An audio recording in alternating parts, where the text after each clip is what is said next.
Yan guys, tuloy-tuloy na yung proyekto dito sa Pasig River. Ang Pasig River Esplanade dito, nakikita na natin dumating na yung mga concrete na itutusok nila dito, Dito tayo sa may MacArthur Bridge, yan guys, Pupus-pusan na, para nga may gagawin sila, yung mga steel plate na yan babao nila, na para maging suporta, suporta sa tubig, Yan, may nakita tayo mga barge guys, may karga siyang concrete na mga poste. At yan ang gagamitin nila dito, Yan, may bako, ano to nung gagawin nila diyan,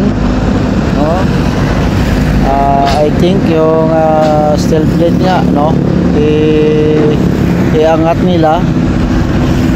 May nakikita tayo dito yung mga frame, So dito naman sila guys sa mag-umpisa. Kung napansin nyo or napanood nyo dito doon sa may Quezon Bridge, nakalagay na sila ng o nagbuhos na sila ng kanilang pundasyon, yung frame, para patungan ng I-beam dito. Ganon din, umpisan din nila at doon sa kabila. Yan guys, so grabe, ang proyekto na ito, iba talaga ang proyekto ng Pangulo, So guys, nakatali pa yung barge kasi ang lakas ng agos ngayon ng tubig. Ay doon angat yata nila yan ang steel plate.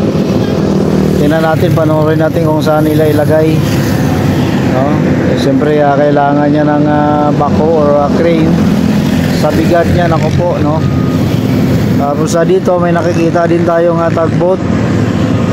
Siguro kasama din nila ito, kanina pa paikot-ikot yan And of course yung Pasig River Ferry na nagbibiyahe nandito rin. So may station kasi dyan sa Escolta. And ang next station yan dito sa may Luton, sa may gilid ng Pinta Market. Yan, daming sakay,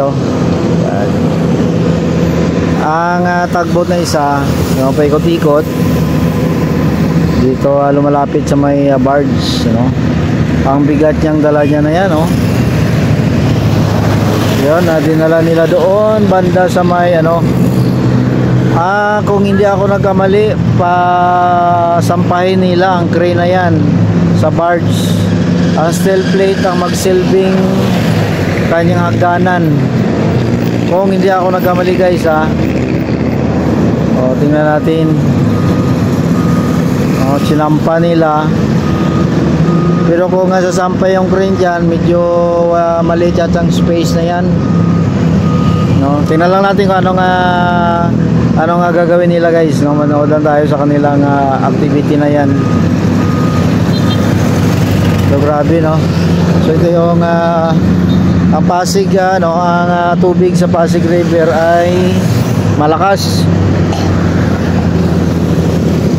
Malakas ang agos, parang kung hindi ako nagkamali, sa taas siguro malakas yung ulan.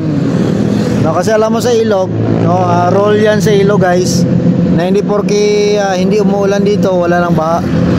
So pag nasa ilog ka, bantayan mo palagi yung sa taas, sa bundok, baka akala ng iba kasi safe sila kasi walang ulan, pero sa bundok umulan.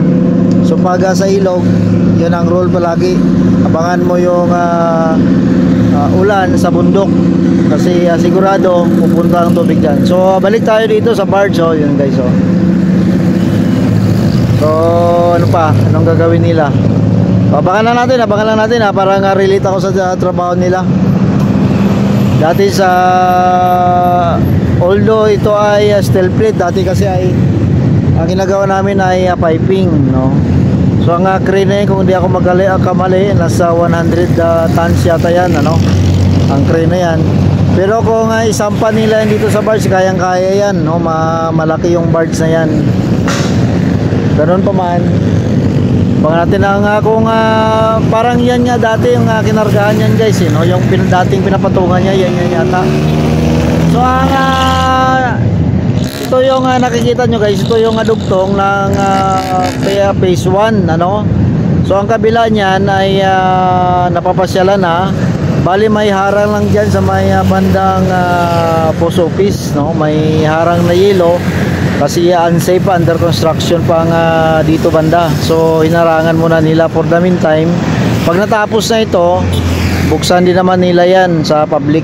So ang estimate nila ay by December, before December, makabukas na sila sa phase 4 yung dugtong na ito hanggang doon sa Quezon Bridge. Or baka kung swertein tayo, baka ano pa, baka magiging ano pa yan, Quezon Bridge, no? Baka umabot pa ng Quezon Bridge, ano? So yun na, ano, sinampa nila. Ano ba nga gagawin doon sunod? Parang ano yata, yun nga siguro, yun yung sasampahan ng crane, ano, dalawa. Yung crane na yan, kayang-kaya yan kahit na dalawang steel plate lang, oh.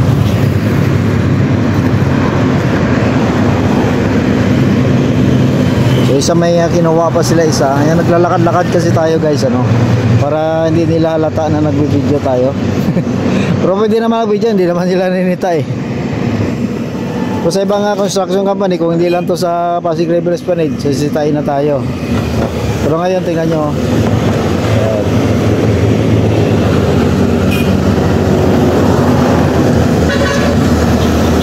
Ayan o. So Hyundai kampo kumpanya ko dati yan ha. Hyundai Engineering Construction Company. Sa kabila niyan guys, mayroon ding crane doon, no? Pero naka-standby lang siya, no? Naka-boom up. Ang tawag diyan, boom up. No, yung tawag diyan yung boom, no? Yung naka 45 degree na yan, boom tawag diyan, ano? So, boom up sabi niya.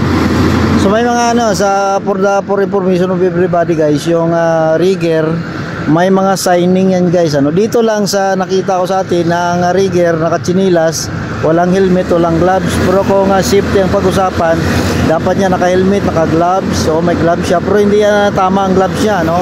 May tamang gloves yan, no, na leader din, naka-safety shoes, no? Dahil sa kanila wala talagang safety dito guys, ano? Yan. Diba? Dapat niyan safety first, no? Walang helmet, nakatsinilas. Ang gloves niya is cotton gloves. Dapat yan ay leather, ano, yung balat, no, tawag dyan, no, pang steel talaga, no, diba? So dugtong niya na naman yung isa, no. Yung steel plate, ang gamit niyan guys, yun yung sa mga gilid na mga ilog, no, nilalagay nila para iwas erosion, no, yung lupa, no? So yun yung support nila. So idugtong nila yan na nakadikit-dikit, then weldingin para suporta sa ano, sa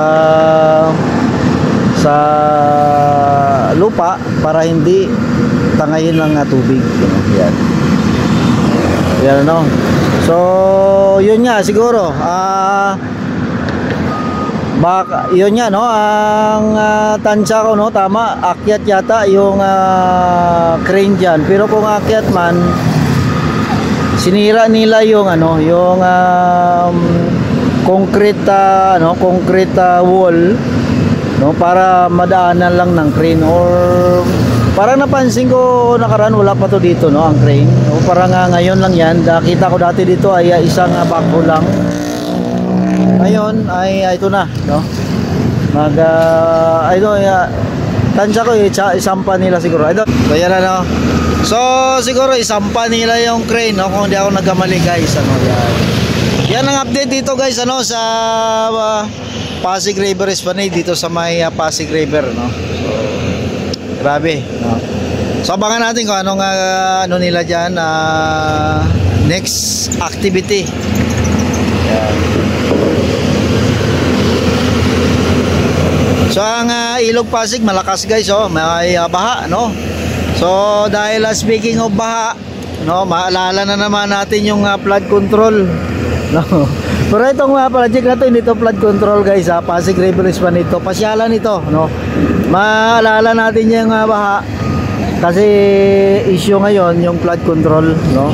So naalala ko yung baha sa Pasig River is pa nito. So yan na, dalawa na, isang pa nila yan.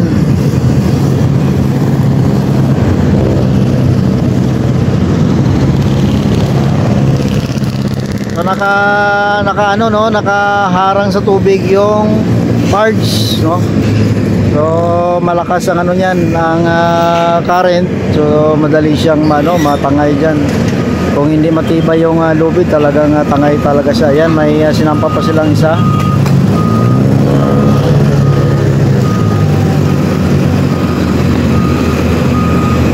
So, dalawa na.